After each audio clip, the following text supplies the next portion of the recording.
bobo, le problème de peau. Allô, Lucille, qui reste à son domicile. Mais ça dépend de quel âge elle a. 75, faut qu'elle reste à la maison, mais elle fait bien dans le cerveau. Oui. Allô, Alice, qui dénonce les rassemblements à la police. Et ça, c'est une bonne chose. Bien, mais il faut faire attention. Mais en même temps, il parce faut que pas les non plus se rassemblements. tromper. Allô, Paulette, qui fait attention aux gouttelettes. Mais les gouttelettes d'Olivier. Ah, mais ça. Ils peuvent... Ou la J'espère toux. qu'elle n'est pas aux toilettes.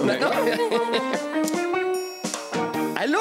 Allô, tout le monde? Oui, et c'est le moment de l'Allô Bobo saison 4. Pouvez-vous croire que vous êtes déjà rendu à la saison 4? Je tombe déjà, en bas de la Jean-Philippe. chaise à Et vous le chaque fois, savez, ouais. tout au long de la pandémie, blablabla, je réponds uniquement à vos questions à propos de la COVID. Ben oui, vous me ben faites oui. parvenir ça à la soirée à radio-canada.ca. Et on débute immédiatement Voilà. avec la question numéro 1. Oui. Ah.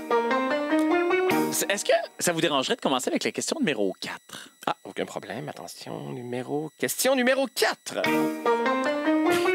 Je sais pas c'était quoi la 1, mais j'affilais pas. Elle était pas bonne. Je suis content que ça... J'étais pas content de commencer avec ça. Alors, la question numéro 4, ça nous provient de Irène McNeil de Montréal. Ben non. Et qui va comme suit. Jeannot, comment faut-il se comporter en temps de pandémie dans les transports en commun? Oh my. Ça, c'est à la bonne personne. Oui, excellente question. Me demandez ça à moi. La dernière fois que j'ai pris les transports en commun, Jean-Philippe, c'était pour aller à l'Expo. Hein? Ça vous donne une idée? Oui, puis l'autre fois d'avant, c'était pendant la grippe espagnole. Fait que vous allez avoir des... bon. Je me souviens, moi, de l'été de l'Expo, Jean-Philippe, comme si c'était hier. À l'école avait fini exceptionnellement en mai cette année-là, partout à Montréal, pour nous permettre de passer plus de temps sur le Vous site. n'étiez pas né. Tous les matins, je partais avec mon père, mon petit passeport bleu dans mes mains, et je rêvais d'être une hôtesse de l'Expo, Jean-Philippe. Bon, évidemment, c'est le récit de ma mère que je suis en train de vous raconter. Oui, c'est ça.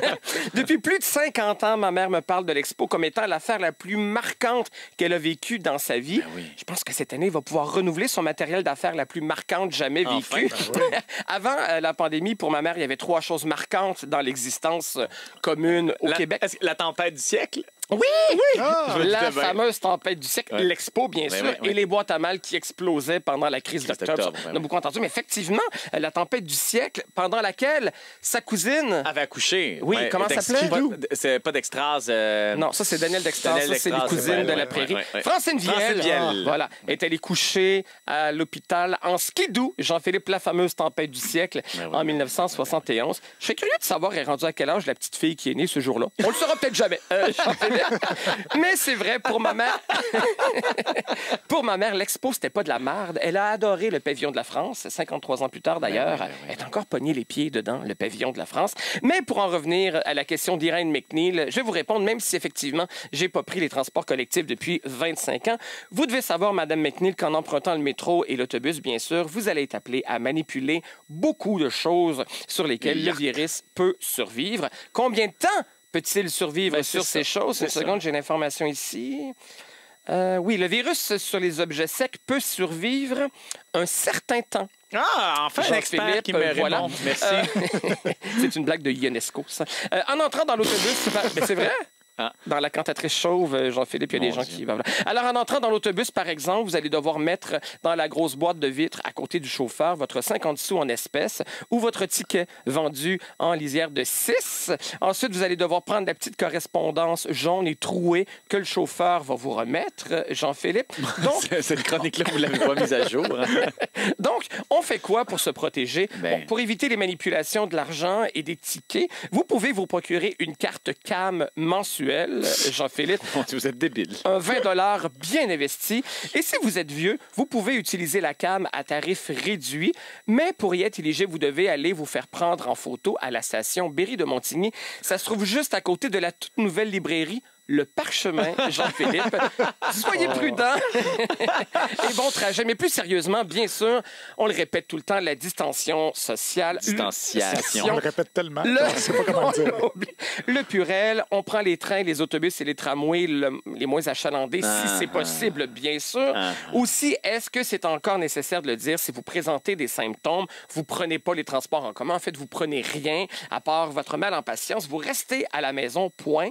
Le docteur Mounir Abou Adair, Pardon? professeur au département de biologie des cellules et des systèmes à l'Université de Toronto, dit... Voulez-vous la recommencer, ça?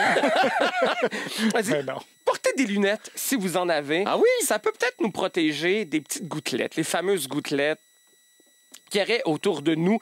Et dans votre bouche en ce moment, clairement. Aussi, c'est une manière de nous empêcher de nous jouer dans la face. C'est pas bête. On vient pour se jouer dans les yeux, on a des lunettes, on fait comme c'est comme une espèce de garde-fou. Mais c'est ça, les yeux, c'est une entrée. C'est la bouche, le nez, les oreilles. Ouais? Oui, absolument. On joue beaucoup avec les yeux. C'est pour ça aussi, je le disais il y a quelques semaines, on évite les verres de contact parce que quand on porte des verres de contact, généralement, on est plus enclin à se jouer dans les yeux sans s'en rendre compte. Alors, les lunettes sont favorisées dans le moment.